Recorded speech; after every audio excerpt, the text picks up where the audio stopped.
Good morning. What I thought, I'd show you a few things about the geometry that I found related to the human heart. Heart specialists have found this information. And when they found this information, I was amazed that I thought, before I started this, that I didn't know. I thought that we had equal amounts of blue blood and red blood. I thought they were 50-50. They're not. Why is that? Why is that difference? Why is that proportion difference? I mean, it's just crazy. So, I'll start out. I started out with, as you know, I use the cube a lot because it's based on the Earth. And Earth, the element of Earth is everything is different. And of course, everything is different. The cube is different than all the other ones because it's the only platonic form that has 90 degrees. All the rest are other degrees, but none of them are 90. So the Earth is what's different than all the others. And why it's used as Earth is not the Earth as a cube, but the Earth is based on root 3. It's based on root 2. Everything stands at 90 degrees. When plants grow, they grow at 90 degrees. We stand up when we're conscious at 90 degrees. 90 degrees is the four seasons, the four directions, and so forth. These are part of the characteristics of the cube in relationship to the Earth. So I thought, okay, I'll start with a square, because I could start with a triangle, and I did it with a triangle later, but I started with the cube. So what I did is I just drew a square here, like this. Like that. So that's 1. So I doubled it, made 2. And now I have 2 squares. It's really not 2 squares, it's a rectangle. To make a square twice as big, it's got to be this big, doesn't it? So now this square is 2 all the way around. If I just did this, it's not a square, is it? It's a rectangle. So now you have a square, so there's 2. So there's 1, but there are 4. There are really 4 squares. Okay, so I will continue with this, and I made it again bigger. So now it's 4. I just keep doing this, which is very close to root 2, because remember, root 2 is a relationship that doubles. Okay. So I continue to do this. I went for another one here like this. 2, 4, 1, 2, 4. I do it kind of fast. Oh, this is 8. So this is 16, and this is 8 times 8, 32, right? 64. 60. Yeah, sorry. I'm thinking of my geometry and not my numbers. 64. Okay. So if you add this up, this is 15, and this is 85. That is amazing. This isn't in any of the books, this isn't in the doctor's research, but they have the 15 and the 85. So, what does this mean? Geometrically, what does this mean? What does this tell us about the blood being 85% blue and red? What if showing is, one, I have to draw the heart. The heart has a right ventricle and a left. And these are, it's a very thin muscle and a very thick muscle. So arteries are big around and thick. And the veins are flattened out, just like the heart.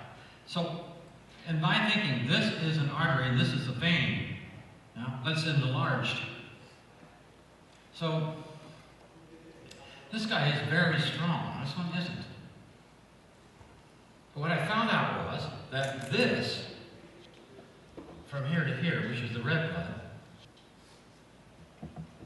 like this, is an artery, and the 15%, okay, is a line. It is a projected line. The blue blood is a plane. So just think it, we have a line, a directed line that really goes right to a point, like an arrow, and then we have the other one that's kind of like a blotter, or like some of those advertisements you see on the TV that has for towels that soak up water. Which one soaks up the best? Well, that's what the veins are. They're absorbing the blood in a plane, where the other one is directed. And the plane is not directed. It slowly goes across and goes over to this part of the heart. And this part of the heart, okay, has two valves. There's one here and one here. This one has another one here, so there's two valves here. These two valves here can be taken completely out when there's a problem with the left ventricle or right ventricle, and the blood will still go, okay? It goes in here, it goes around here, makes an eddy, and goes out the pulmonary. And you don't need any valves. These two valves can be removed, and the person can still have a normal life. So this is not a pump. The heart is not a pump. It can't be pumping. You can't have a pump without having valves. So you can't say the heart is all about pumping the blood. Okay, it's not. And that's kind of a big deal, because that means that we have a heart in us that is not mechanistic. It isn't a machine. We are not machines, okay, that has a pump, that has valves and all this kind of stuff, like piston engine.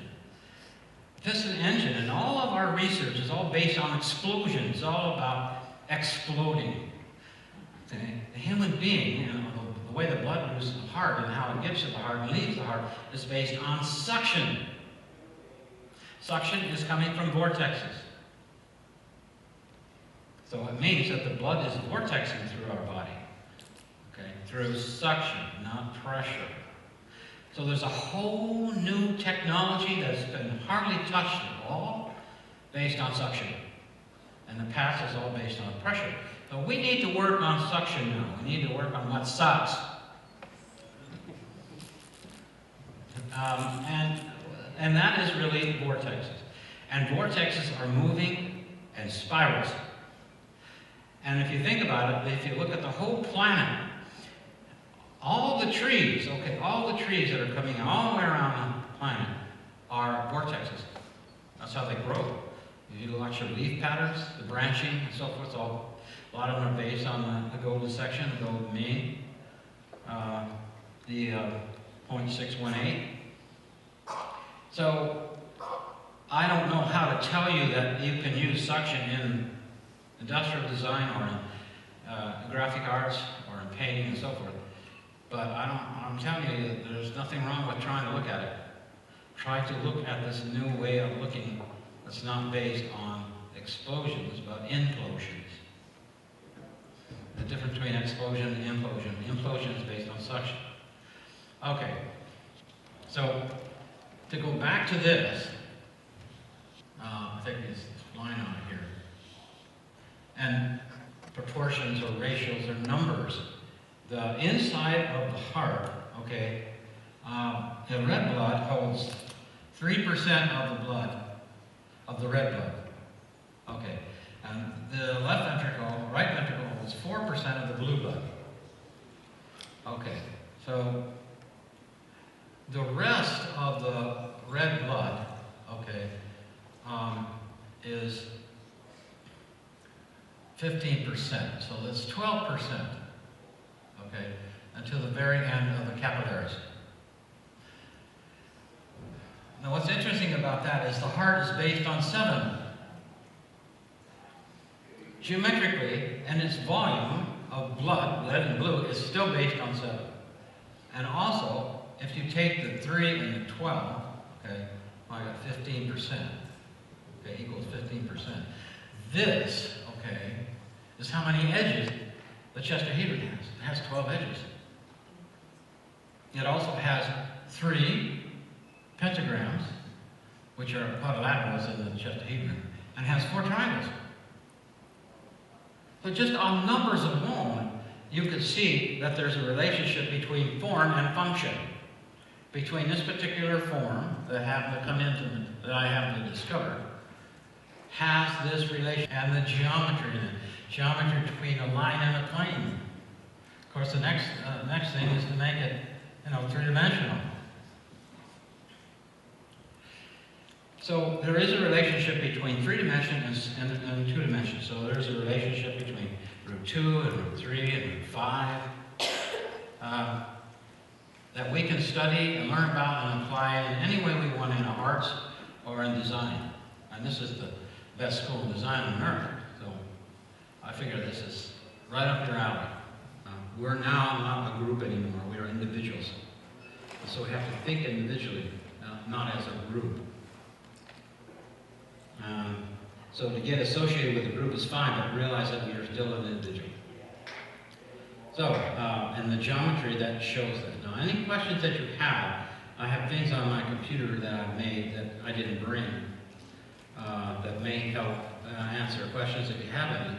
But really, this is basically the start of something I didn't show you yesterday that has related to sacred geometry. Because this is all stuff that can be done without measuring. All the things you see on the board that I drew, okay, you don't need to measure, you don't need a tape ruler. So that part leaves the artistic to come in, okay, in a lawful way. Okay, so I'd like to answer questions because that's where I really find that the interest is, and maybe I can help you. Because I'm here to help you, that's the only reason I'm here. Is to give back, give away, okay, what was given to me. I was educated and became a teacher, and then this came to me, so it's time for me to give away. So that's what I want to do. So how do I do that? My questions. So I don't know how you want to do that, but Tom, I know, will help me, and I know it's kind of dark, but... You can turn some lights on. Does anybody know how? I'll get Dave. Can I ask you one thing about? Yes. Can you say anything about that and show us? That little guy there? No, the thing on the wall. Oh, yes, okay, yes. I didn't get to do that last night. Right. I didn't, thanks, Tom, because I didn't because I forgot. The problem is that thing is hard to see, isn't it? It would be better if I brought it up here, right? Or is it okay? Don't speak all at once now. No, I want you to be able to see this because this is a new geometry never seen before. And you know how long geometry is not coming from me. It's coming from this form. It's coming from the 7-sided form.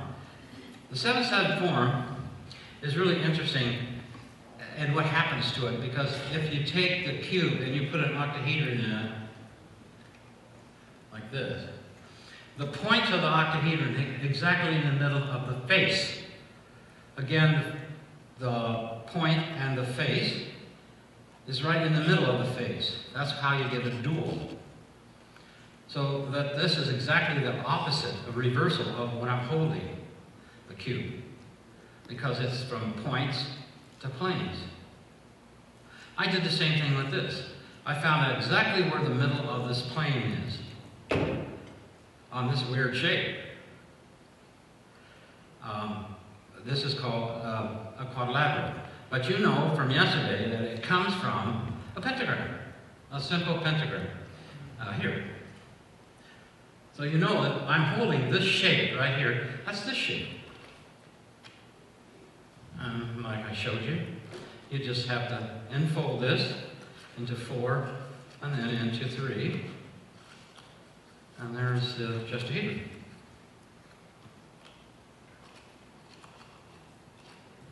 Okay. To find the center of from a quadrilateral shape like that was difficult for me, so I went into the physics books, and they said in the physics books that to find the center of a quadrilateral is you take the center of all of the edges and you cross the corner from the point to the middle of the edge, the point to the middle of the edge, and then from here, over here, and here, and here, and I did it. But, you know, I always have to make sure that what they're saying is correct. So I took this, right where they said it was, and I put a string on it, and that thing angled like that. I'm holding the string like this, and the quadrilateral's going like this. That's not the middle. And so the books, what they say, I guess you can use it somehow, but it's not awful. So what I had to do is, I knew that I could get a triangle, the middle of the triangle. All you have to do is take this corner, just like they said. Go across from this corner to the edge of the triangle, and then this way and this way. You know that through geometry, that's how you find exactly the center of the triangle. But you can't apply this knowledge to a quadrilateral. So what I did was this. I figured, how am I going to find it? So what I decided to do, well, I know how to do the triangle. So I just cut this in half like that, and there were 2 triangles. If I cut that in half, I'll get something to show you. If I cut the quadrilateral in half, there are 2 triangles on each side. There's one there. See, there's a triangle. See it? It's not regular, but it is a triangle. So what I did is I applied the knowledge of the triangle, the same way that you divide a triangle. I did it to this triangle here. So I got a shape like this. Here's the quadrilateral. I cut this in half, and there's a triangle. 1, 2 triangles. And I found out by crossing these corners, whatever I did here, I got this point. And the same thing over here, like that, and I got this point. And all I did was take this over to this way, and this one over to here, until it hit right there. I put a string on there, and it's perfect. The thing is just flat. It's a pancake. Now, why did I tell you that? Is because it's very important to realize that whatever you learn, okay, you better check it out. Because if I didn't do this right here, I would have never found the correct center of this form, okay, and I wouldn't be able to find out what was in the very center because I would have been unlawful. And if I had followed the books, I would have been unlawful. So,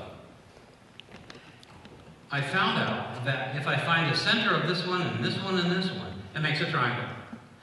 And also I found out the center of this one and this one and this one, it makes a triangle.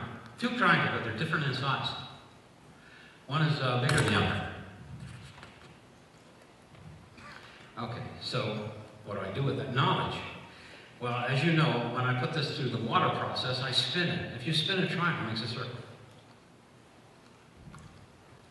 That's just what it does.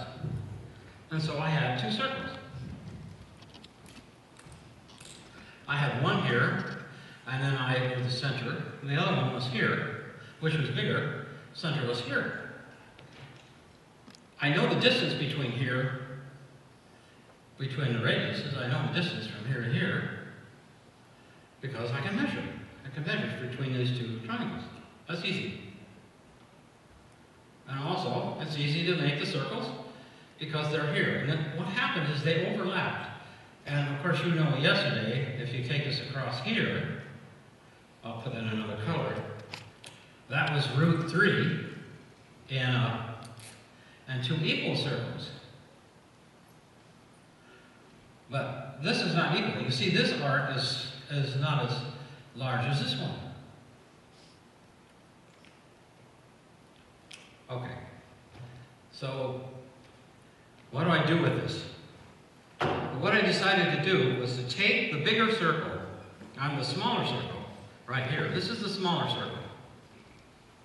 And you can come and look at this if it interests you. You take this circle right here. I made a pentagram in it.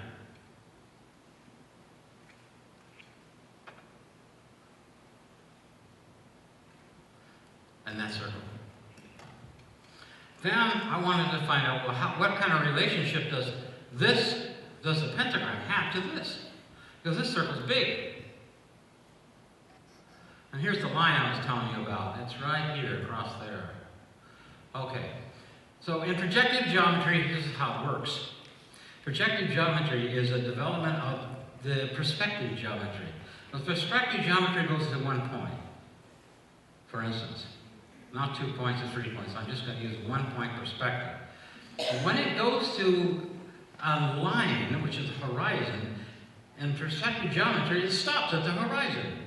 But projective geometry is saying there's got to be something beyond the threshold of that line. There has to be something in the air. But we have it on the ground, the perspective, and then when it comes to the horizon, what happens is the lines continue. Instead of stopping at the threshold between air and earth, okay, it continued to go on. And what happens is they have a reversal. So now the lines on the left are on the right, and the lines on the right are on the left. That's air. So here's the horizon line.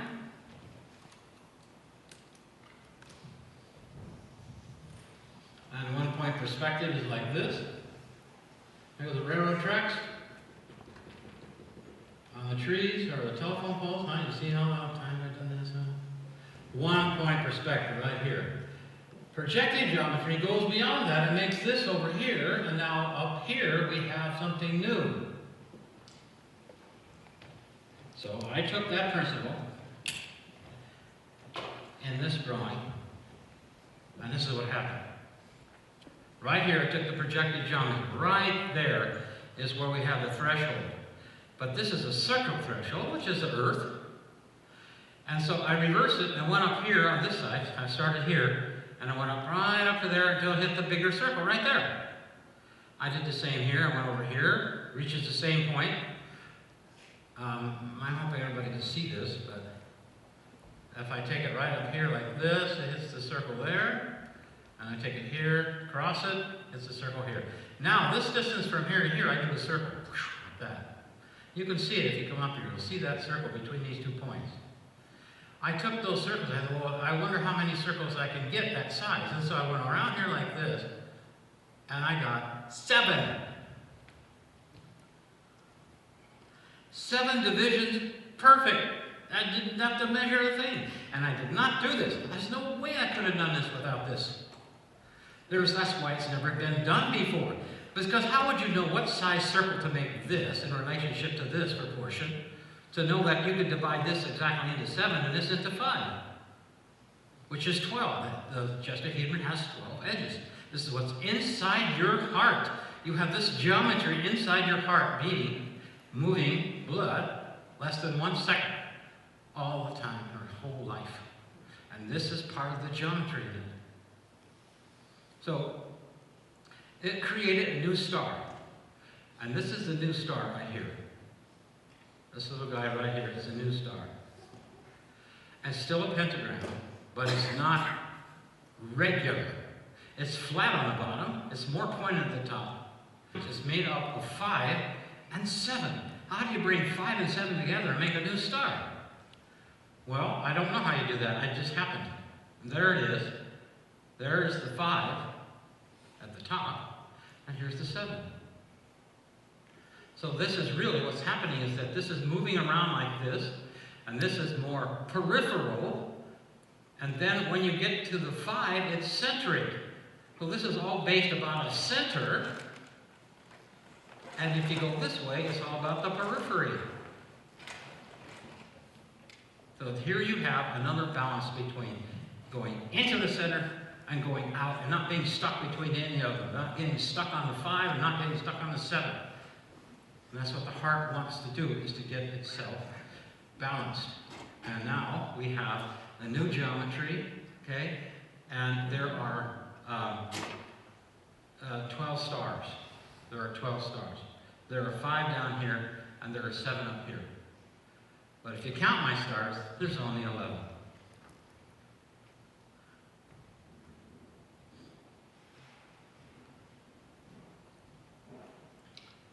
There's one behind this one. Now you guys are familiar with a Da Vinci drawing where he spreads his legs out like this, he's going like this, and there's got some other legs at the bottom and some other arms at the top. You know what drawing I'm talking about? Most of you do, huh? Yeah. That's because these arms and the difference where these arms touch. You have to look at the drawing where the arms touch and where the feet touch. Because some arms are touching the circle and some arms are touching the square. So what it's showing is squaring the circle. So that the distance around the circle is the same as around the square. So, the circle is based on the female, and the square is based on the male. Those are 2 figures. There is a woman behind the man. That's why you have the long hair and all the different arms.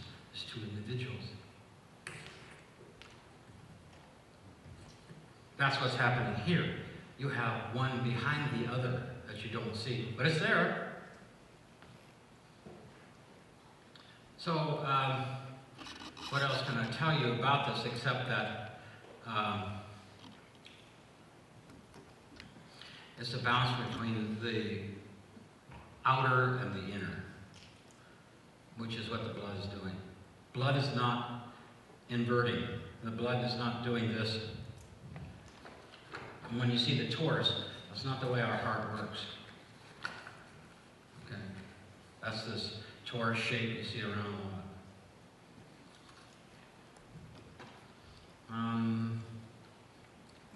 I've made 5 series of these, and the last one has all of the stars bright.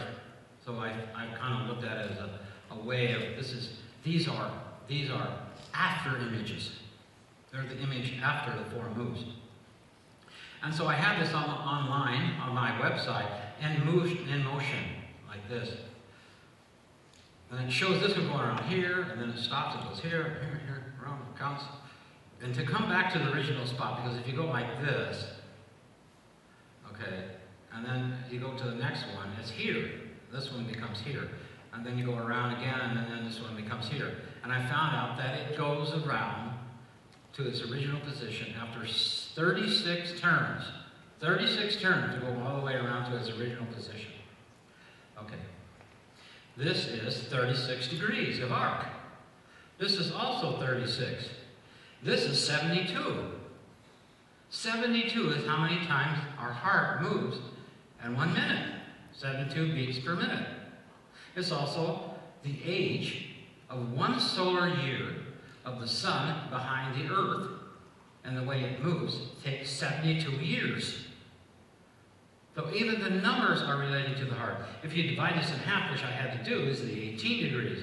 18 is 4 in relationship to 72 is 4 to 1.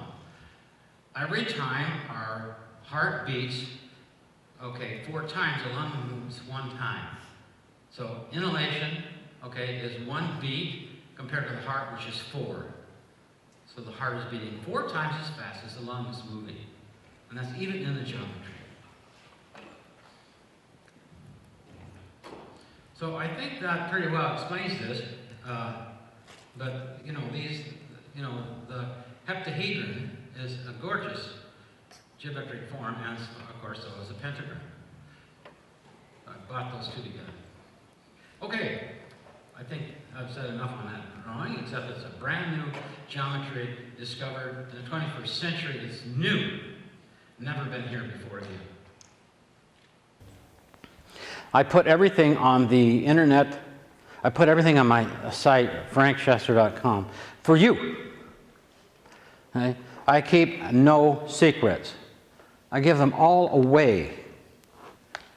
I do that for two reasons. One is that I feel I should give away because a lot has been given to me.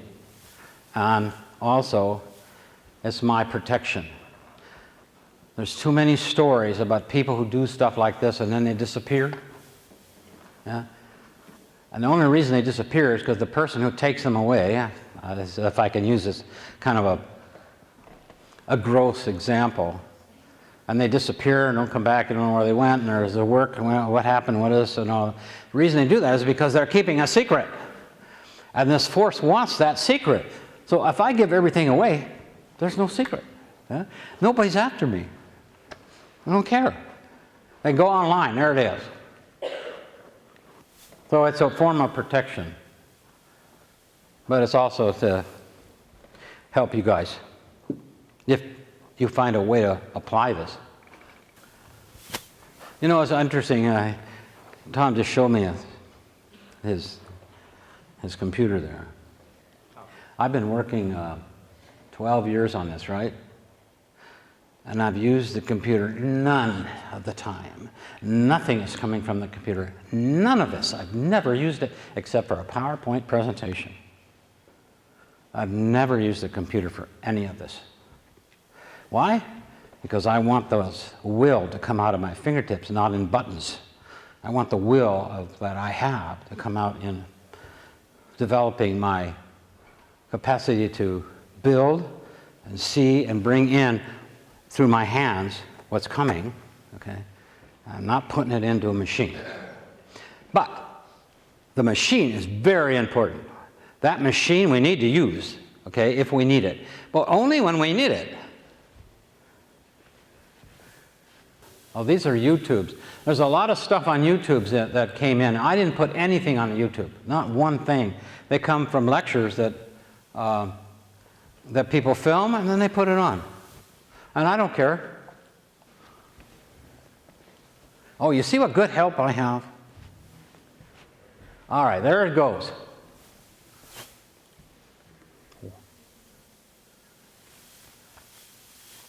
Try to get them back to join again at their original position where they're on top of each other. Up! Almost. Okay, what did it come out to be?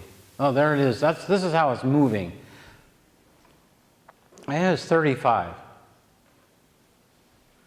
Let's see again. Maybe it's 35, not 36.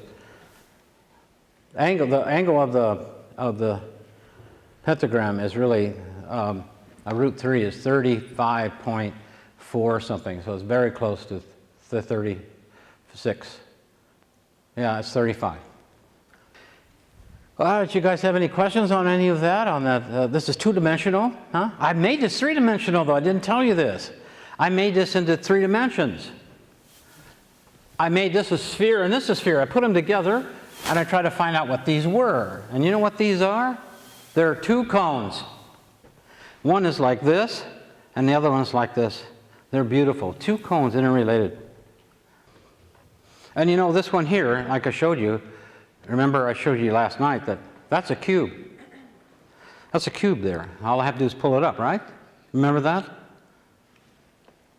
Okay. I found out that through the transformation of going from points to planes to points to planes to points to planes, going all the way to the end, in the middle of this form is a cube. I'm not kidding, it's a cube. I mean, you can try it yourself. You can get just print out my chestahedron and you'll have it. There's a cube right in the middle, which is amazing. There's a cube. At that cube, if I put a circle around it, and I have on here, and you may want to look at it, there's a circle around that hexagram right there. If I pull that up into a cube, it's the same size of the core of the earth if I put a sphere around this form. So I really researched about the Earth and about the core of the Earth, and I found out that there are two scientist groups, one in Norway, and the other one I think is in Switzerland, and they are now saying that the core of the Earth is a cube, not a sphere. Right on the internet, just go under Earth and then go under core and click it up, and you'll see the Earth is round like this with a cube right in the middle. And that cube that comes out of this form is exactly the same size as the moon. So the moon and the core of the Earth are the same size, according to the research, not me, but that happens to work out perfect for this form. And somewhere I have on this internet, I have the picture of the tetrahedron with the cube in it, but that goes to show that there is a possibility that inside the Earth there is this form. And what does that mean? It means that the heart has the Earth, there is a heart in the Earth. And that heart has a geometric proportion that is lawful. So in the old days, the Egyptians figured out that how to square the circle, and they did that by drawing the circle of the Earth and then drawing the moon at the top. And how they did that is they draw any old circle, any size, doesn't matter, and they put an Egyptian triangle on each side of the square, which is 3, 4, 5, which equals 12. But I also found how to do it, but from the center. Okay, so first off, you draw a square. Now this is what the Egyptians did. And what they did is they made this in such a way that they had a 3 right in the middle. So this was 3, 3, 3, 3. And they put a circle around that. And that was the size of the moon. And then what they got that from is they put an Egyptian triangle here that was based on 3, 5, and 4. And they did the same thing here. This isn't exact in proportion, but the numbers are. So this is 5 here. Well, this is 3, this is 4, and this is 5. The Egyptian triangle, they also call it a Pythagoras triangle. It's based on 3, 4, 5. Okay, so that made this distance 11. So what they did is they made the center of the cube, and they took the center of the moon, and they took the center of the square, and they set their compass up so it would go around like this. Now this is freehand, so it's not very good, but it'll come out something like this, and this 11 times 11 and 11 and 11 is 44. So if it's 44 miles, okay, to go cover this square, it's also 44 miles to go around it. The Egyptians did that, and it's perfect. It squares the circle. The same thing that Da Vinci was doing. That's amazing. That's amazing geometry that they were able to figure that out 2,000 years ago without any instruments. And they had a way of finding out the size of the Earth and the size of the moon, which I encourage you to look up and find out how they did that. See if it was lawful or correct. And I found it very, very interesting. So anyway, I figured out how to do that same thing from the center out. And I suppose you want me to draw it. The reason I'm asking is because the last time I tried to draw it, I forgot how to do it. So it was really embarrassing. I was a 0 after I couldn't do it. And the reason I couldn't do it is because to find out how I did it in the first place, I had to go through that whole process of discovery all over again. And that's the problem with this kind of research, is that you can't remember it very well unless you continue to do it all the time. But if you continue to work, okay, you forget. And so you have to go back and do it again. And it's good rigor because it builds up a capacity in you. Because the only thing, you know, everybody says, when you die, you can't take your money with you, right? You've heard that a million times, right? You can't take your Ferrari. You know, you can't take anything. We're all going to die. You know, I haven't seen anybody that got through it and still living. So, what can you take?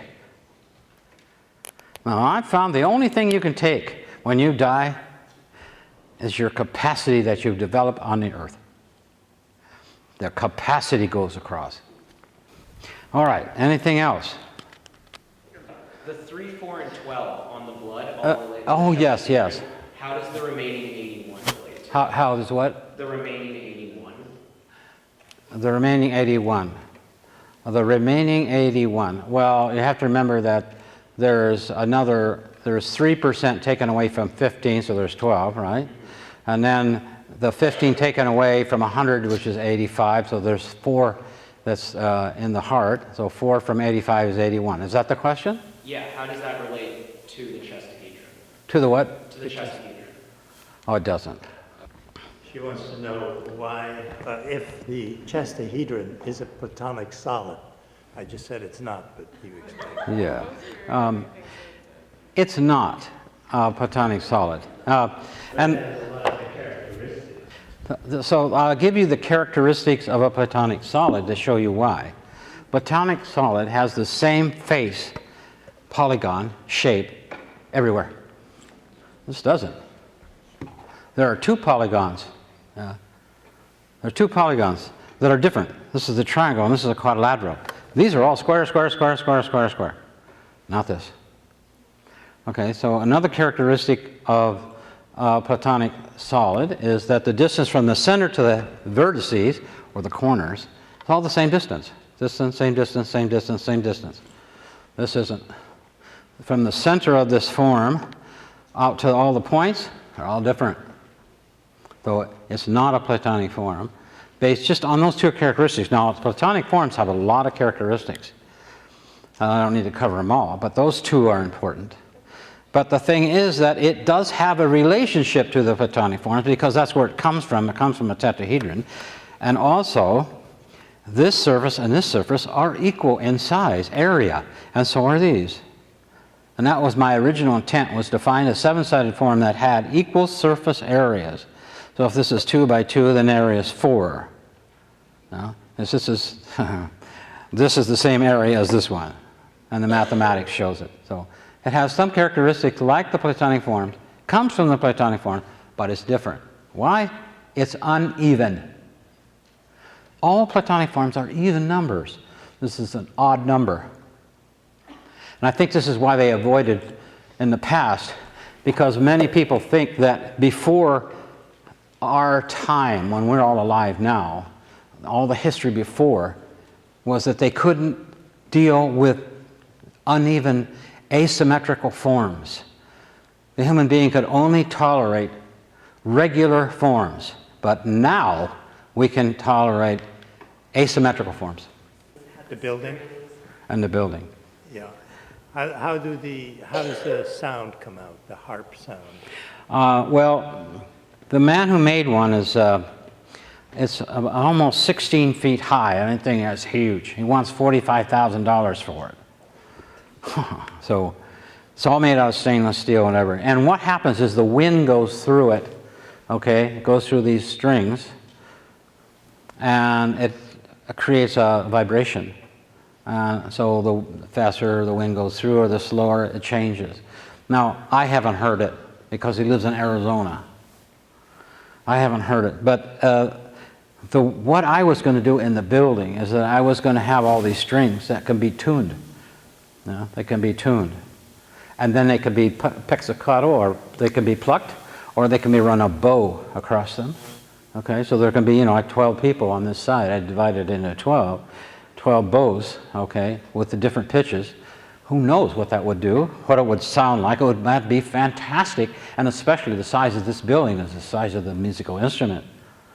I think that would be so exciting. And there is a possibility in California of a woman who has got the money and the land, and they may build this building. And if they do it, well, that would be really great. But I want to tell you that if the building never gets built, okay, it's still here. You know, you just can't get in it. But let's hope, huh? That'd be really great, wouldn't it? I'd like to hear it too.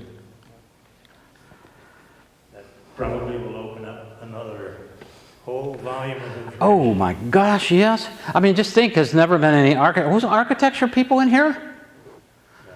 Now, don't raise your hand all at once now, please, no. But if there is a, architect student, I mean, here's a possibility of looking at a building in relationship to music, not only in its form, but in sound. All kinds of studies, like this one lady talked to me about music and so forth. I mean, here is an application of architectural music. It'd be fun, huh? Shall I invite them to come up and take a look? Yeah, you can come up and look. They're all fragile. They're all originals. Okay, I very rarely ever have to make a second. Okay, I make the first one and then I move on because I've developed the skill to be good with my hands. So when I make something, it's pretty good. So be careful because they are originals. Thank you. Thank you very much.